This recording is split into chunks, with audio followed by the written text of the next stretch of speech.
Hannah stepped off the transport ship and looked up at the massive building in front of her. The Galactic Military Academy stretched high into the purple sky of Nexus Prime. 3 moons hung overhead like giant pearls. She had never seen anything so big or so strange. Her hands shook as she held her acceptance letter. The paper felt tiny compared to everything around her.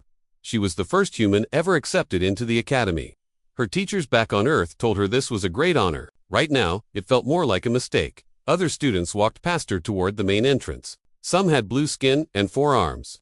Others looked like walking crystals that sparkled in the sunlight. One student floated by like a cloud of green gas.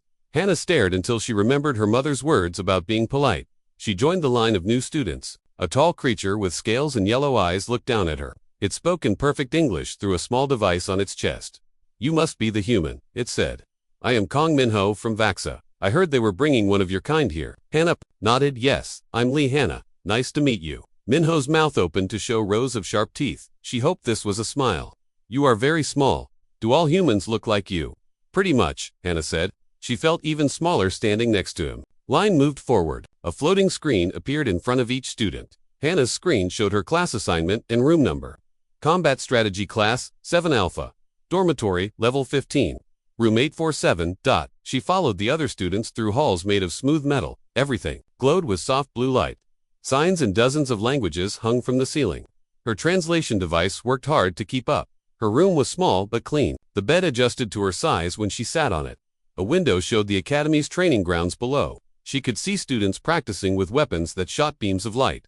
A knock came at her door. She opened it to find a girl made of what looked like living crystal. Light moved through her body in patterns that reminded Hannah of a kaleidoscope. "Hello," the crystal girl said. Her voice sounded like wind chimes. "I am Park Sumi from Etheria. We are in the same class." "I'm Hannah. Are you here to welcome me?" Sumi's crystal body changed from blue to green. "I was curious about humans. We have heard stories but never met one. You look very soft." Hannah laughed. "I guess we are compared to most species here. May I ask you something?" Sumi's patterns shifted to yellow. "Is it true that humans have no special abilities? No telepathy or enhanced strength?" "That's right. We're pretty basic." Sumi tilted her head. "How strange. How do you survive?" Before Hannah could answer, another student appeared in the doorway. This one had 6 arms and skin like smooth leather. Each arm moved independently as he organized a stack of data tablets. "Greetings," he said in a voice that sounded like a computer. "I am Kim Jae-won of the Kreelish Republic. I have calculated that you must be the human exchange student. News travels fast," Hannah said. "I have been studying your species' military history," Jae-won continued. "Your combat records are quite inefficient.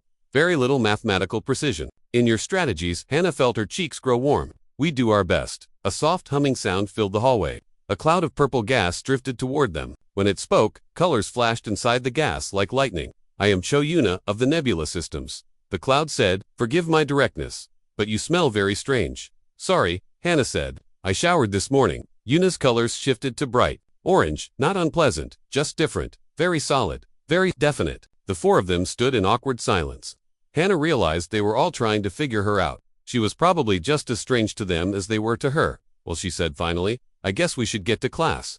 Combat Strategy Class 7 Alpha. Met in a large round room. Holographic displays covered the walls, showing star maps and battle formations. Commander Roth stood at the center. He was a Drakmarian with gray skin and scars across his arms. His eyes were the color of steel. "Welcome to Advanced Combat Strategy," he said. His voice filled the room without effort.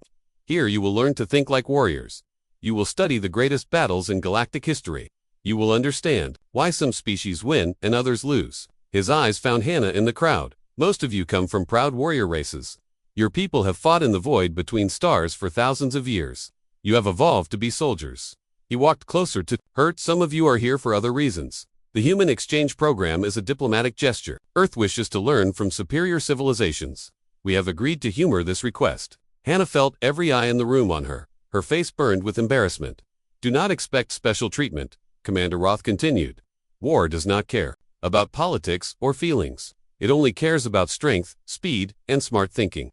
If you cannot keep up, you will fail." The first lesson began with a holographic recreation of a famous space battle. Commander Roth explained how the Drakmarian fleet had defeated an enemy twice their size. The strategy involved complex formations and split-second timing. Hannah tried to follow along, but the concepts were beyond anything she had studied on Earth.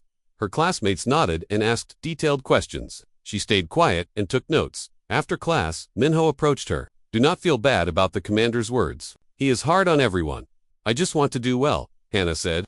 I don't want to embarrass my planet. Sumi's crystal body glowed softly. Perhaps you will surprise us all. Jawan calculated something on his data tablet. Statistically speaking, the probability of a human succeeding in advanced combat strategy is quite low. However, statistics do not account for unknown variables. Yuna drifted closer. Her colors had shifted to a calm blue. The universe is full of surprises. Maybe humans have surprises too. That night, Hana sat in her room reviewing the day's lessons. Everything felt impossible. The other students had natural advantages she could never match. Minho was stronger than 10 humans. Sumi could read minds. Jaewon could calculate battle odds in seconds. Yuna could change the very air around her. What did humans have? What made them special? She thought about stories from Earth's history. Humans had always been outnumbered and outgunned.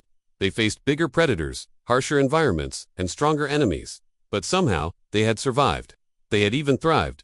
Maybe that was enough. Maybe being human meant something after all. Outside her window, the 3 moons of Nexus Prime continued their ancient dance across the purple sky. Tomorrow would bring new challenges. But tonight, Lee Hana was just a human girl far from home, determined to prove that sometimes the smallest person in the room could make the biggest difference. She closed her data tablet and went to sleep, dreaming of stars and battles yet to come. 3 weeks had passed since Hana arrived at the academy. She had learned to navigate the floating corridors and understand the meal dispensers.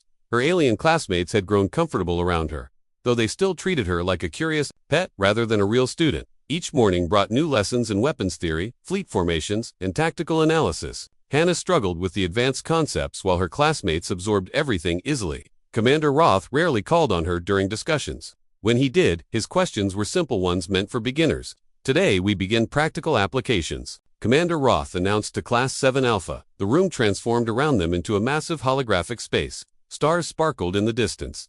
You will each face a combat simulation. This will test everything you have learned. Minho went first. The simulation showed him commanding a Vaxxan battle fleet against rebel forces. His ships moved in perfect formation, using brute force tactics that had made his people famous across the galaxy. Enemy vessels crumbled under his assault. The simulation ended with complete victory in under 20 minutes. Excellent use of traditional Vaxxan strengths, Commander Roth said. Sumi stepped forward. Her test involved coordinating multiple fleets across 3-star systems. Her telepathic abilities allowed her to control dozens of ships at once, creating a dance of perfect timing and coordination. Enemy forces found themselves surrounded and outmaneuvered at every turn. Masterful psychic integration, the commander noted. The Etherian way proves its worth again. Jaewon's simulation was a mathematical puzzle disguised as a battle. He calculated precise firing solutions, predicted enemy movements, and allocated resources with computer-like efficiency. His victory came through pure logical superiority. Mathematical perfection, Commander Roth said with approval. Yuna's test took place around a gas giant. She used her natural connection to atmospheric conditions to create storms that confused enemy sensors. Her fleet struck from within cloud cover, invisible until the final moment. Environmental mastery at its finest, the commander observed. Then, it was Hana's turn. The other students watched with polite interest, expecting a quick failure. Even Hana felt nervous as she stepped into the simulation space. The scenario materialized around her. She stood on the bridge of a small human ship orbiting a mining colony called Haven Station. Red warning lights flashed everywhere. An enemy fleet 3 times her size was approaching fast. Your mission is simple, Commander Roth's voice echoed. Around her, defend the colony. You have limited resources and no reinforcements. The simulation ends when you surrender or when the colony is destroyed. Hana studied the tactical display. Her force consisted of 1 light cruiser, 2 frigates, and a handful of mining ships. The enemy had battleships, carriers, and enough firepower to flatten a moon. Any sane commander would surrender immediately, but humans had never been accused of being sane. She opened communications with the mining station. This is Commander Lee. I need to speak with your chief engineer immediately. A gruff voice answered, this is Chief Martinez. What do you need? Can you convert your ore processors into kinetic weapons? You want to turn our mining equipment into guns? That's crazy. Crazy enough to work. There was a pause. Give me 10 minutes. While the miners worked, Hana studied the approaching enemy fleet. They moved in a standard attack formation, confident in their overwhelming advantage. She noticed they kept their capital ships in the center, protected by smaller vessels. Chief Martinez, how much processed ore do you have in storage? About 50 tons of refined metals. Why? Can you launch it into space? Sure, but what good will floating ore do against battleships? Hana smiled. Trust me. The enemy fleet reached weapons. Range. Their commander sent a surrender demand. Hannah ignored it and gave her orders. Her 2 frigates flew straight at the enemy formation. It looked like a suicide run. The enemy ships focused their fire on what they saw as the main threat. Meanwhile, Hannah's cruiser and the mining ships moved 2 flank positions. Now, Chief Martinez. The mining station launched its entire ore supply into space. 50 tons of metal chunks spread out in a wide cloud between the station and the enemy fleet. To the enemy sensors, it looked like harmless debris. The frigates pressed their attack, drawing more enemy fire. One of them took heavy damage but kept flying. The enemy ships moved closer to finish them off. That was when Hannah sprung her trap. The mining ships had been modified with their ore processing equipment. Instead of refining metals, they now accelerated the floating ore chunks to incredible speeds. The debris cloud became a shotgun blast of high-velocity projectiles. The enemy ships, focused on the frigates, flew straight into the metal storm. Their shields flared and failed under the unexpected barrage. Hull plating cracked and atmosphere vented into space. While the enemy fleet dealt with the chaos, Hannah's cruiser attacked from behind. They targeted their command ship's engines, leaving the enemy admiral stranded and unable to coordinate his forces. The mining ships continued their bombardment, using every piece of floating metal as ammunition. The enemy tried to retreat, but found themselves caught between the debris field and Hannah's remaining forces. What followed was not a clean military victory. It was messy, improvised, and completely outside normal tactical doctrine. But it worked. Minutes after the simulation began, the enemy fleet surrendered. Hannah had won with inferior forces using nothing but creativity and desperation. The holographic space faded away. Class 7 Alpha stood in stunned silence. Commander Roth stared at the tactical analysis scrolling past on his display. How did you know the ore processing plan would work? Sumi asked, her crystal body glowing with curiosity. I didn't, Hannah admitted. I just tried something and hoped for the best. J1's 6 arms moved frantically over his data tablet. The mathematical probability of success was less than 12%. No rational commander would attempt such a strategy. Maybe that's why it worked, Yuna said, thoughtfully. Her colors had shifted to a thoughtful purple. Minho looked confused. You turned civilian equipment into weapons. You used garbage as ammunition. This is not how proper battles are fought. But she won, Sumi pointed out. Commander Roth finally spoke. In 3 decades of teaching, I have never seen tactics like those. They violate every principle of sound military strategy. Hannah's heart sank. She had thought she did well. However, the commander continued. They were also completely unpredictable. The enemy had no counter for strategies that should not have existed. He walked closer to her. Tell me, Lee Hannah, where did you learn such unconventional methods? I didn't learn them anywhere, she said. I just looked at what I had and tried to find a way to use it. Improvisation, Commander Roth said slowly, as if tasting the word. Most species rely on their natural advantages in combat. Vaxans use strength. Etherians use telepathy. Kreelish use mathematics. Nebulites use environmental control. He paused, studying her with new interest. But humans have no single overwhelming advantage. So, you adapt. You improvise. You find ways to turn weaknesses into strengths. The other students looked at Hannah with different eyes now. She was no longer just a curious human exchange student. She was something they had not expected. Your homework assignment, Commander Roth announced, is to analyze today's simulations. Pay special attention to how different species approach problems. Class dismissed. As the students filed out, Minho approached Hannah. I have been thinking about your battle. Using mining equipment as weapons was clever. Thanks, Hannah said. Would you like to study together sometime? I think I could learn from your methods. Sumi joined them. I would like that too. Your mind works in ways I cannot predict. It is fascinating. Even Jaewon seemed interested. Perhaps we could calculate the effectiveness of improvised tactics versus traditional strategies. Yuna drifted over, her colors bright with excitement. You think like the weather changes direction, sudden and surprising. For the first time, since arriving at the academy, Hannah felt like she truly belonged. She might not have the natural advantages of her classmates, but she had something else. Something uniquely human. The ability to look at an impossible situation and find a way to make it possible. 2 weeks after the simulation exercise, life at the academy had settled into a new rhythm.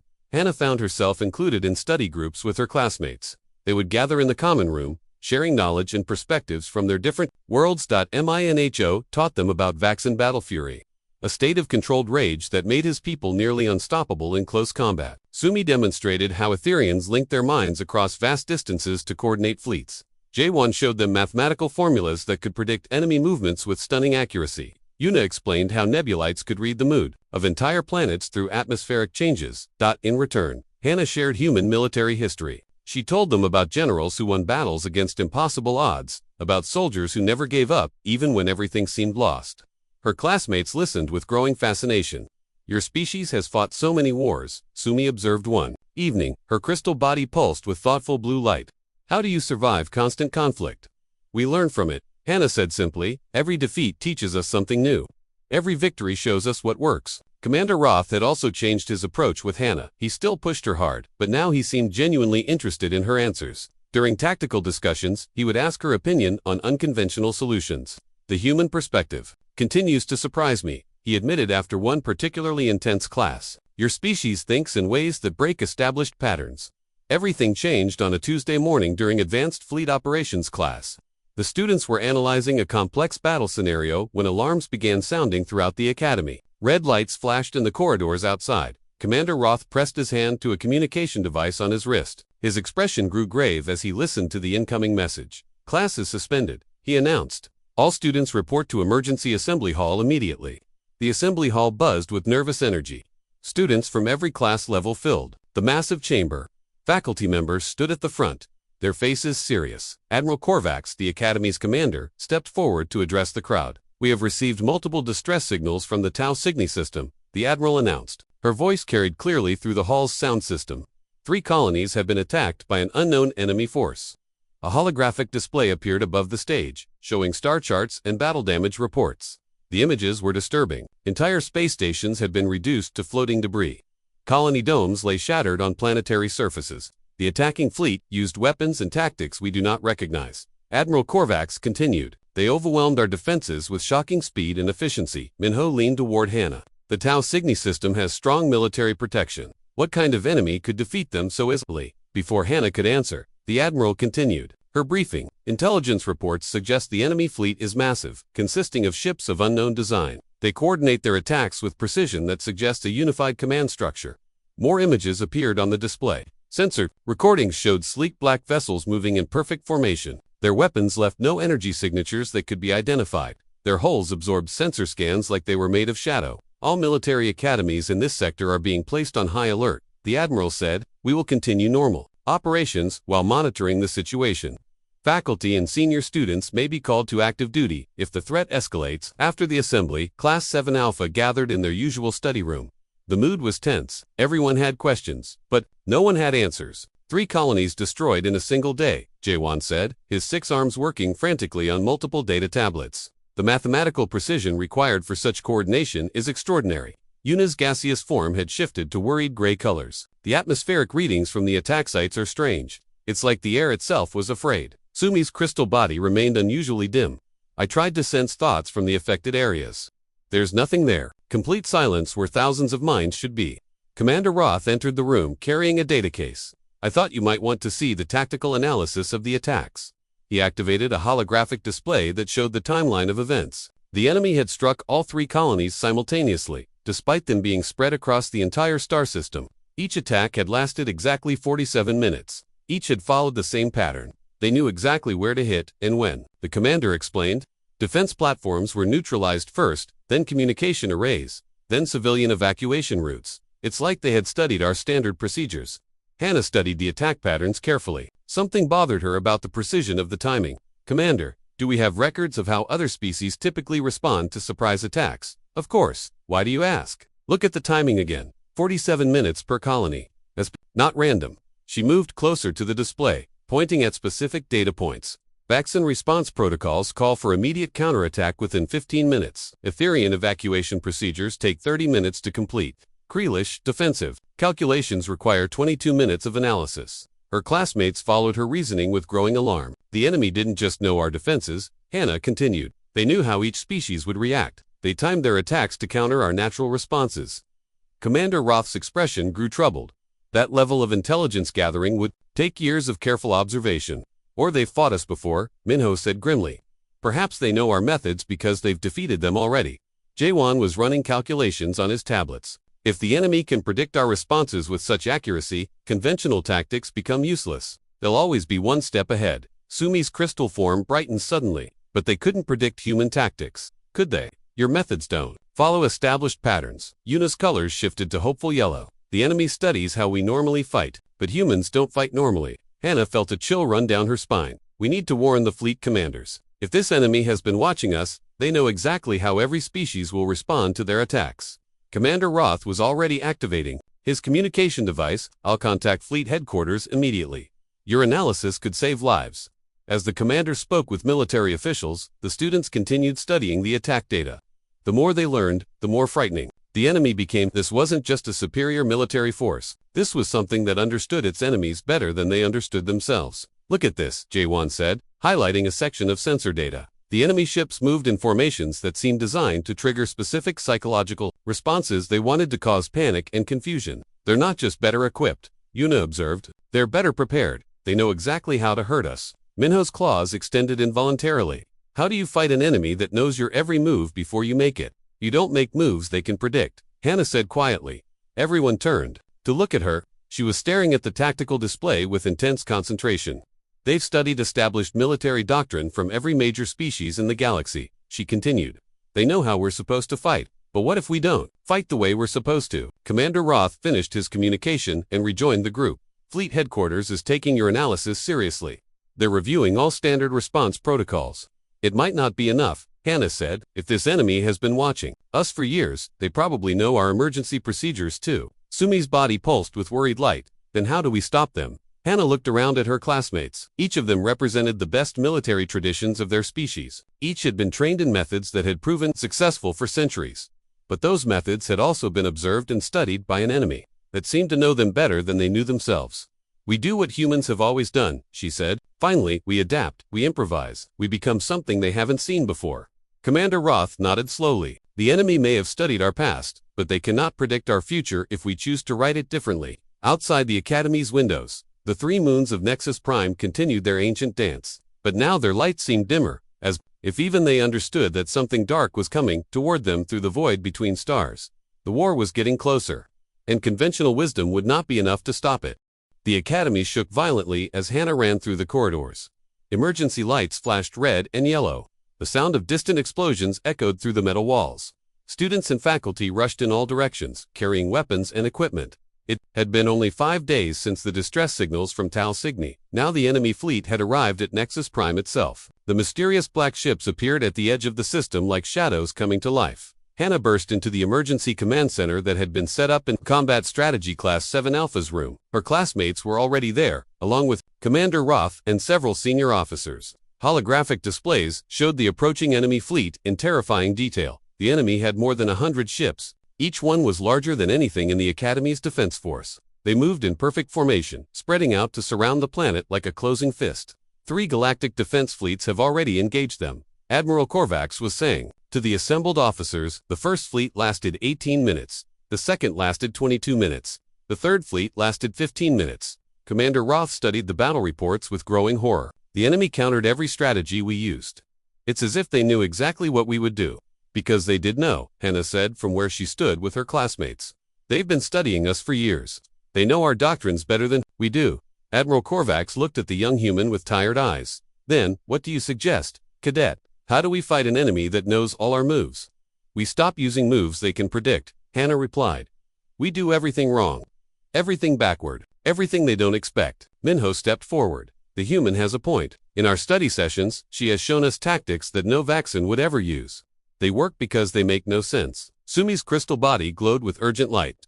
The enemy ships are entering orbit. We have maybe an hour before they begin ground assault. Jaewon's 6 arms worked frantically on his data tablets. I've been analyzing their previous attacks. They always follow the same pattern. First, they eliminate orbital defenses. Second, they destroy communication centers. Third, they target evacuation routes. Then we don't defend what they expect us to defend, Hannah said.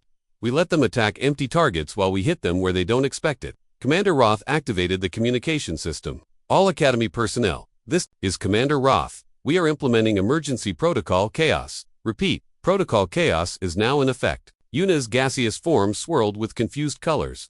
Protocol Chaos. I have never heard of this protocol. Because I just made it up, the commander replied grimly. From now on, we do nothing by the book. We improvise everything. We make it up as we go along. The next hour passed in frantic preparation. Traditional military units were broken up and reformed into mixed groups that made no tactical sense. Vaxxan warriors were paired with Etherian telepaths. Kreelish mathematicians worked alongside Nebulite weather controllers, human-style chaos was spreading through the Academy's defense force. Hannah found herself assigned to coordinate one of these mixed units. Her team included Minho, Sumi, Jaewon, and Yuna, along with a dozen senior students from different species. "What are our orders?" asked Kira, a senior Drakmarian student with silver scales. "We don't have orders," Hannah said. "We have a goal. Stop the enemy from taking the Academy. How we do it is up to us." The enemy fleet began its attack exactly as predicted. Orbital defense platforms were targeted first, but the platforms had been abandoned hours earlier. Instead of soldiers and weapons, they contained holographic projectors and noisemakers designed to confuse enemy sensors. While the enemy wasted firepower on empty targets, the real defenders were hidden in unexpected places. Combat units hid in dormitories. Heavy weapons were placed in command centers were set up in storage closets. "Enemy ground forces are landing," reported a voice over the communication system. Multiple dropships detected in sectors 7 through 12. Hannah looked at her mixed unit. "Remember, we're not trying to win a traditional battle. We're trying to confuse them so badly they can't adapt." The first enemy soldiers to enter the Academy found themselves facing tactics that violated every rule of military engagement. Vaxen warriors didn't charge head-on as expected. Instead, they used hit-and-run tactics, striking fast and disappearing into ventilation shafts. Etherian telepaths didn't coordinate their forces in traditional patterns. Instead, they created false mental signals designed to mislead enemy sensors. Kreelish mathematicians calculated deliberately inefficient solutions that worked. Despite making no logical sense, Nebulite atmospheric controllers didn't use their abilities for strategic advantage. Instead, they created random weather patterns inside the Academy that served no tactical purpose except to create chaos. And through it all, human-style improvisation guided every decision.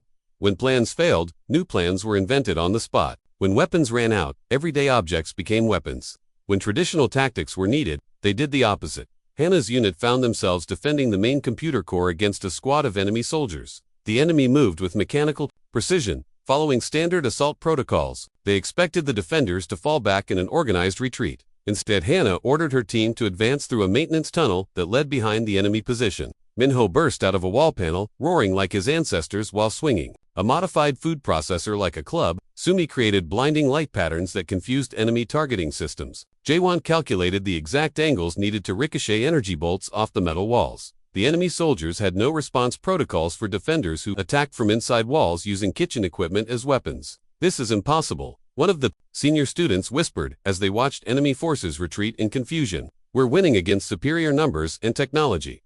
"We're not winning," Hannah corrected. "We're not losing.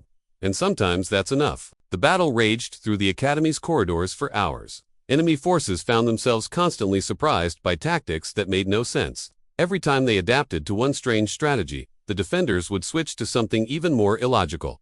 "Commander," Roth's voice came over the communication system. "All units, the enemy fleet is beginning to withdraw. Repeat, enemy ships are leaving orbit."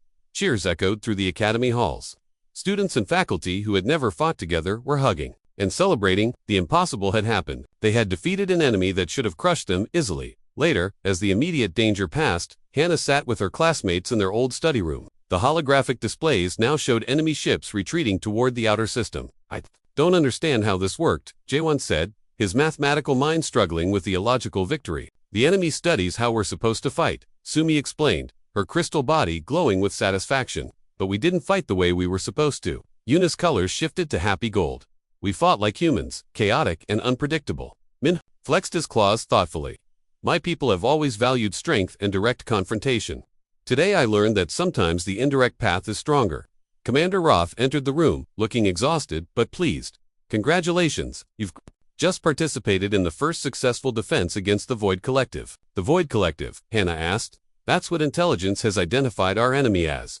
A hive-minded species that assimilates the tactical knowledge of everyone they defeat. They become stronger with each victory." He paused, looking at each of them. Until today, they had never been defeated. They had never encountered tactics they couldn't predict and counter. "What happens now?" Sumi asked. Commander Roth smiled, showing his sharp Drakmarian teeth. "Now we teach the galaxy how to fight like humans, because this war is far from over." The Void Collective returned to Nexus Prime 3 days later with twice as many ships. This time they brought a massive fleet that darkened the space around the planet. Their black vessels formed geometric patterns that hurt to look at directly. Hannah stood in the Academy's main command center alongside Admiral Korvax and the senior staff. The holographic displays showed the enemy fleet taking positions around the planet. Unlike their first attack, the Void Collective was not rushing forward. They were studying the Academy's defenses carefully. They're learning, Admiral observed grimly. Intelligence reports suggest they've been analyzing our previous battle. They're adapting to our chaos tactics. Commander Roth joined them at the tactical display. 3 more defense fleets are en route, but they won't arrive for 6 hours. We have to hold until then. The enemy is different this time, Sumi said from where she stood with the other students. Her crystal body flickered with worried patterns. I can sense their minds. Before, they were confused by our tactics. Now they seem almost amused. Hannah studied the enemy formation.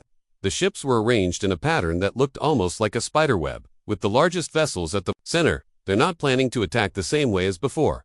How can you tell? Jaewon asked, his 6 arms busy with tactical calculations. Look at their positioning. Last time they spread out to surround us.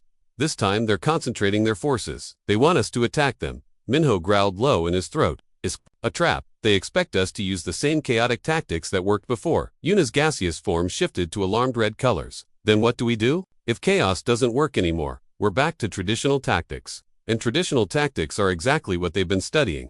We don't go back, Hannah said quietly. We go forward. We become more chaotic, not less. Admiral Korvax looked at her with interest, explained. The Void Collective learns from experience. Every battle teaches them something new, but they can only learn from patterns they can recognize. She moved closer to the holographic display. What if we create patterns that change faster than they can analyze them? Commander Roth nodded slowly. Adaptive chaos, tactics that evolve in real time. Exactly. We don't just improvise, we improvise our improvisation. The Academy's defensive preparations began immediately. But this time, instead of creating mixed units with unusual tactics, they created units with no fixed tactics at all. Every group was given the authority to change their entire strategy every few minutes. Hannah found herself assigned to lead a rapid response team that included her classmates and 24 volunteers from different species. Their only order was to react to whatever the enemy did with whatever seemed most inappropriate at the time. This is insane, muttered Davi, a Kreelish senior who had joined their group. How can we coordinate without a plan? We don't coordinate, Hannah replied. We anti-coordinate. We do things that don't make sense even to us.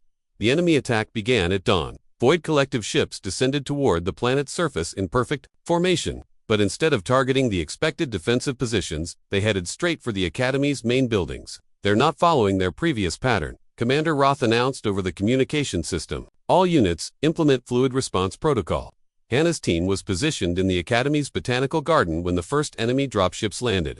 The garden was filled with plants from dozens of different worlds, creating a maze of colors and strange scents. Traditional tactics would be to fall back to defensive positions, Hannah told her team. Chaos tactics would be to attack from unexpected angles. So we're going to do both at the same time.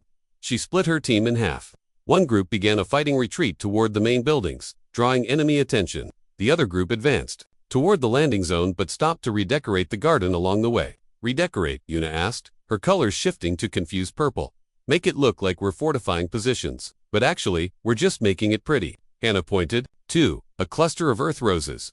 Move those flowers to create a defensive barrier that serves no defensive purpose. The enemy soldiers advanced through the garden, expecting to encounter organized resistance. Instead, they found defenders who seemed to be landscaping during a battle. Vaxen warriors planted trees while shooting at enemy forces. Etherian arranged flower beds in patterns that had no tactical significance.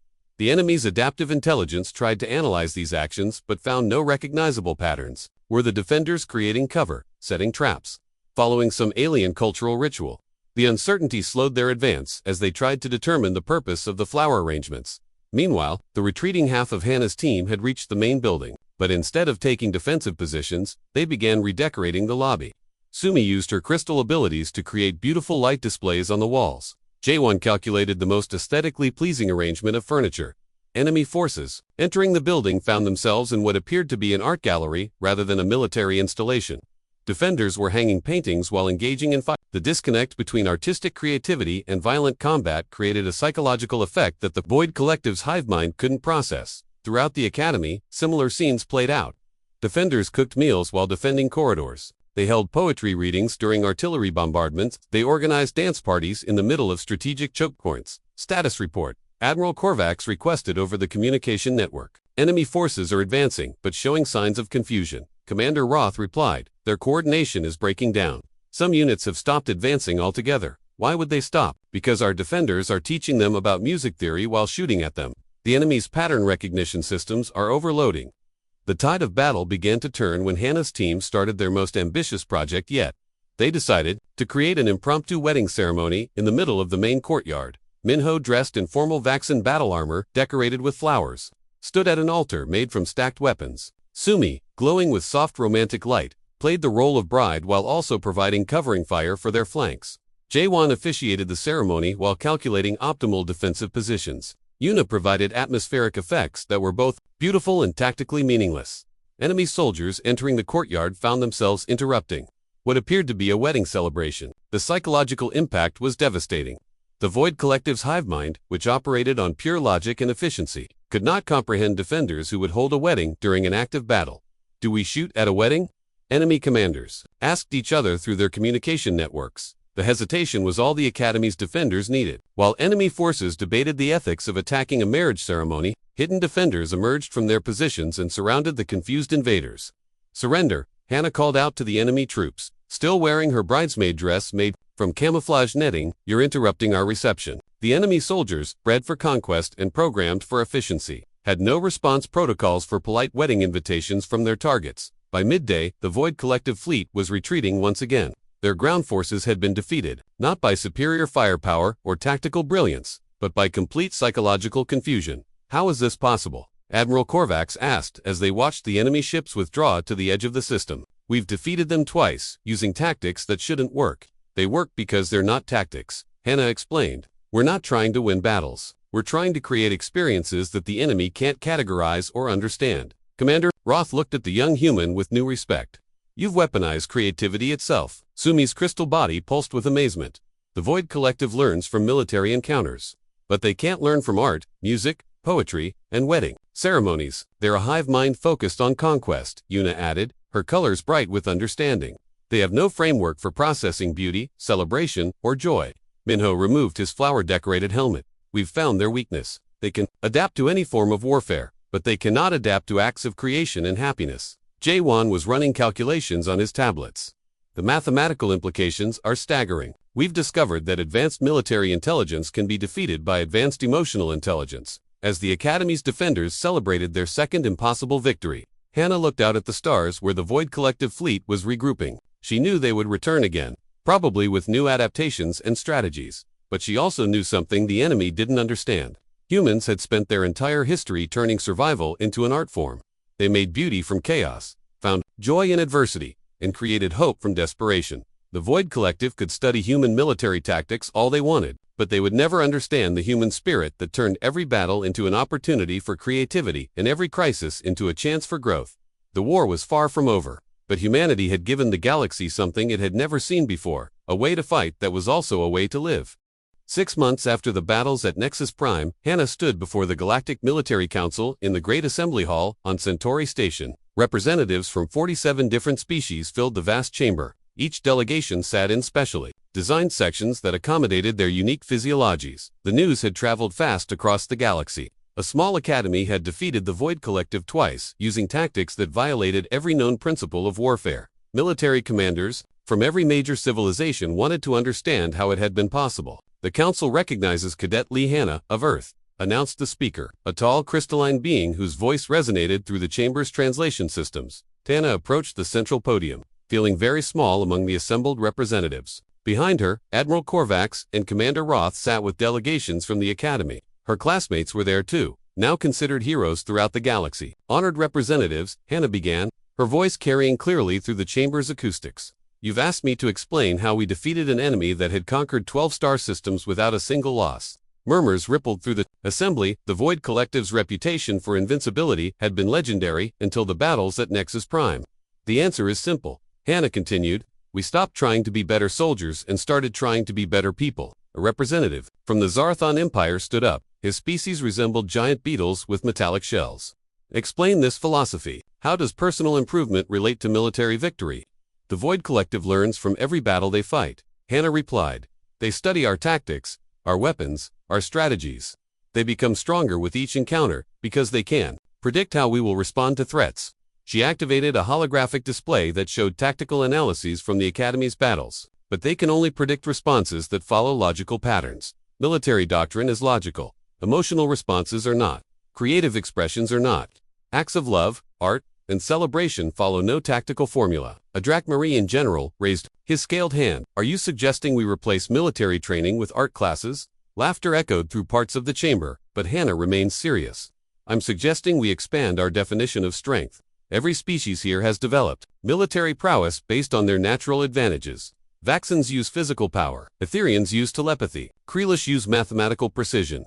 She gestured toward her classmates in the audience. But what if those advantages become limitations when they're all you rely on? Minho stood up in the gallery. Permission to address the council. The speaker nodded. The council recognizes Cadet Kong Minho of Aksa. Before I met Hannah, I believed strength meant overpowering enemies through force, Minho said, but she taught me that true strength sometimes means choosing not to use force at all. During our battles, I learned to think before charging, to create instead of destroying. Sumi rose next to him.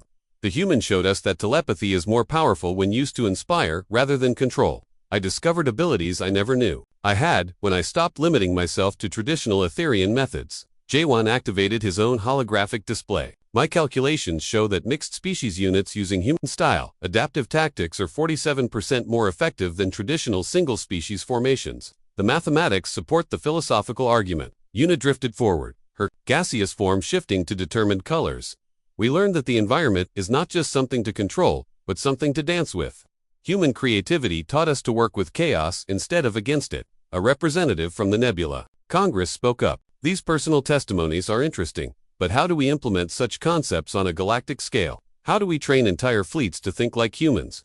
Admiral Korvax stood from her seat. If I may address the council recognizes Admiral Korvax of the Galactic Military Academy. Over the past 6 months, we have begun implementing what we call the Human Integration Protocol at academies across 17 systems. The Admiral announced, we pair students from different species and teach them to share perspectives rather than compete with advantages. She activated her own display, showing training results. Early graduates have successfully defeated Void Collective forces in 3 separate engagements. The enemy's adaptive capabilities become useless when faced with defenders who adapt faster than they can be analyzed. Commander Roth joined her at the podium. The key insight is that humans don't have specialized evolutionary advantages like other species. Instead, they have evolved the ability to transcend their limitations through creativity and cooperation. What we've discovered, he continued, is that this ability can be taught. Any species can learn to think beyond their natural boundaries if they're willing to embrace uncertainty and change. The speaker called for order as discussions erupted throughout the chamber. Representatives were debating loudly, in dozens of languages. When quiet returned, an ancient wise one from the Elder Council slowly stood. His species was so old that their name had been forgotten, but their wisdom was legendary. Young human, the elder said, his voice carrying the weight of millennia, your species is very new to the galactic community. You have been among the stars for less than a century. What makes you believe these lessons will apply to civilizations that have existed for millions of years? Hannah considered the question carefully. Honored elder, I don't think age makes a species less capable of growth. I think it might make growth more valuable. She paused, looking around the vast chamber. Every species here has achieved incredible things. You've built technologies that seem like magic to humans. You've created civilizations that span multiple star systems. You've survived for eons by mastering your environments. But the Void Collective has shown us that mastery can become a trap. When you're too good at doing things one way, it becomes harder to imagine doing them differently. The elder's ancient eyes studied her with interest. And humans, being young and inexperienced, are naturally better at finding new ways. Not better, Hannah corrected. Just different. We haven't had time to perfect any single approach, so we've learned to try multiple approaches. We change strategies, not because we're wise, but because we're still figuring things out. She smiled, thinking of her classmates and the impossible victories they had achieved together. But maybe that's exactly what the galaxy needs right now. Not more perfection, but more experimentation. Not more specialization, but more collaboration. The vote was unanimous. The Galactic Military Council approved the Human Integration Protocol for implementation across all member worlds. Human advisors would be assigned to military academies throughout the galaxy, teaching adaptive tactics and creative problem-solving. After the session, Hannah found herself surrounded by her classmates on the station's observation deck. Through the massive windows, they could see ships from dozens of worlds preparing to return home with news of the new protocols. So what happens now? Sumi asked, her crystal body glowing with satisfaction. Now we go back to school, Hannah replied. Except this time, we're the teachers. Commander Roth approached their group. Actually, there's been a change of plans.